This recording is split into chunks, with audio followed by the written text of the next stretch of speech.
अस्सलाम वालेकुम। आज के इस लेक्चर में हम डिस्कस करेंगे डी ब्रॉगली हाइपोथेसिस को। डी ब्रॉगली हाइपोथेसिस क्या था, उसकी क्या स्टेटमेंट थी और वो कैसे प्रूव हुआ, ये सारा कुछ हम आज इस लेक्चर में डिस्कस करने वाले हैं। डी ब्रॉगली ने एक हाइपोथेसिस दिया था 1924 को, 1924 में ये हाइपोथेसिस दिया था।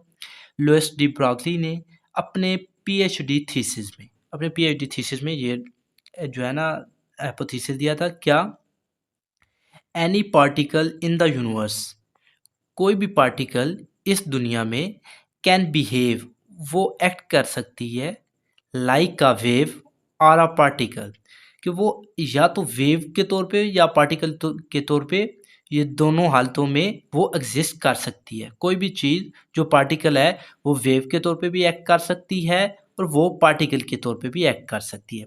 ये उसने हाइपोथेसिस दिया था डी ब्रॉगली ने अपने पीएचडी थीसिस में।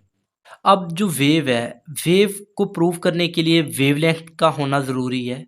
वेव को प्रूव करने के लिए वेवलेंथ का होना ज़रूरी होता है, जबकि पार्टिकल को प्रूव करने के लिए मोमेंटम का होना ज़रूरी होता है।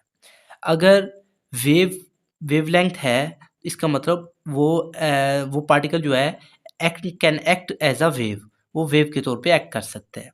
But if momentum is not present, अगर मोमेंटम एब्सेंट है, चीज़ पार्टिकल के तौर पे एक्ट नहीं कर सकती। अगर उसको पार्टिकल के तौर पे एक्ट करना है तो उसके लिए उसका मोमेंटम होना ज़रूरी है। पहले देखते हैं कि how a particle can act as a wave.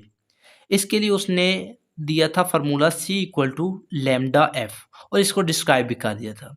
C equal to हो गया स्पीड ऑफ लाइट के, लैम्डा हो गया डी ब्रॉगली वेवलेंथ, लैम्डा को डी ब्रॉगली वेवलेंथ कहते हैं इस फार्मूले में, और एफ को फ्रीक्वेंसी कहते हैं।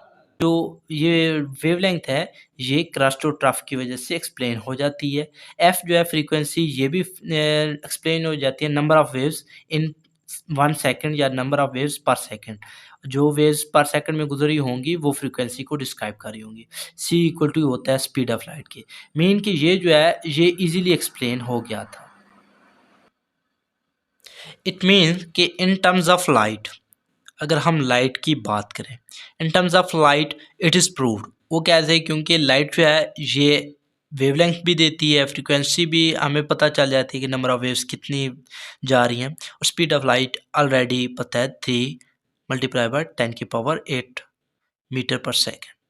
Can light act as a particle, क्या लाइट जो है वो पार्टिकल के तौर पे एक्ट कर सकती है? पार्टिकल के तौर पे अगर एक्ट करना है तो उसका मोमेंटम होना ज़रूरी है।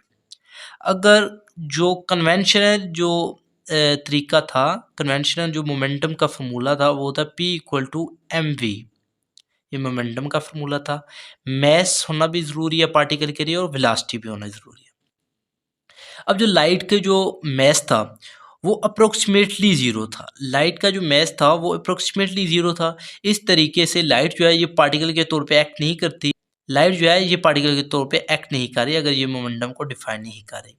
तो यहाँ पे क्या हुआ कि ये फार्मूला जो है ये बताता है कि लाइट जो है ये पार्टिकल नहीं है। बट ये कहते थे कि लाइट जो है वो एक्ट कर सकती है पार्टिकल के तौर पे, लेकिन इन्होंने बेसिकली जो जोर दिया था वो इलेक्ट्रॉन पे दिया था कि इलेक्ट्रॉन जो है वो वेव और पार्टिकल के तौर पे एक्ट कर सकते हैं। लेकिन सबसे पहले हम इधर लाइट का डिस्कस करते हैं कि लाइट कैसे एक्ट करती है एज अ पार्टिकल। तो लाइट को जो डिस्क्राइब किया था आइंस्टाइन की हाइपोथेसिस ने, लाइट को डिस्क्राइब किया था कि light act can act as a particle, वो आइंस्टाइन की हाइपोथेसिस ने P is equal to H over lambda. अब h की वैल्यू जो है ये ऑलरेडी प्लैंक्स कांस्टेंट है, इसकी वैल्यू ऑलरेडी पता होती है 6.636 मल्टीप्लाई बाय 10⁻⁻34 जूल पर सेकेंड। वेवलेंथ जो है ये ऑलरेडी प्रेजेंट है, तो यहाँ से हमें पता चल गया कि light can act as a particle, light act कर सकते हैं पार्टिकल के तौर पे। अब सवाल ये है कि डी ब्रॉगली ने हाइपोथेसिस दिया था कि any particle in the universe can behave like a wave or a particle like a electron, like an electron भी उसने कहा था कि इलेक्ट्रॉन भी जो है ना वो भी पार्टिकल के तौर पे और वेव के तौर पे एक्ट कर सकता है। इलेक्ट्रॉन जो है ये पार्टिकल के तौर पे एक्ट करता है, ये तो पहले ही ऑलरेडी पता था। तो इलेक्ट्रॉन कैसे एक्ट करता है एज अ वेव ये पहले मालूम नहीं था। ये मालूम ये हमें मालूम हुआ था डेविसन और जर्मन ने जो एक्सपेरिमेंट परफॉर्म किया था जर्मन ने, वहाँ से हमें पता चला था कि इलेक्ट्रॉन जो है can act as a wave. How electron can act as a wave, ये इन्होंने प्रूव किया था। वो कैसे, वो इन्होंने निकल की एक सरफेस पे इन्होंने बम्बार्डमेंट करवाई थी इलेक्ट्रॉन्स की, और वहाँ पे जो है ना वहाँ पे डिफ्रैक्शन शो हुई थी। इन्होंने इलेक्ट्रॉन जब बम्बार्ड करवाए थे ऑन द सरफेस ऑफ निकल, तो वहाँ पे डिफ्रैक्शन शो हुई, और जो डिफ्रैक्शन है ये किसको रिप्रेजेंट करती है, ये रिप्रेजेंट करती है वेव को, कि मीन कि इधर जो पार्टिकल है वो एक्ट कर रहा है एज अ वेव। तो वहाँ से प्रूव हो गया था कि एक इलेक्ट्रॉन जो है वो भी एज एन वेव जो है वो एक्ट कर सकता है। तो 1927 में ये एक्सपेरिमेंट परफॉर्म किया गया था डेविसन और जर्मन की तरफ से, और 1929 में ये जो थे डी ब्रॉगली, इनको नोबेल प्राइज से नवाजा गया था। नोबेल प्राइज इन्होंने विन किया था 1929 को। आई होप कि आपको ये समझ आई होगी। बेसिकली डी ब्रॉगली ने जो हाइपोथेसिस दिया था कि any particle like electron can behave like a wave और अ पार्टिकल, कि वो पार्टिकल के भी तौर पे भी एक्ट कर सकता है और वेव के तौर पे भी।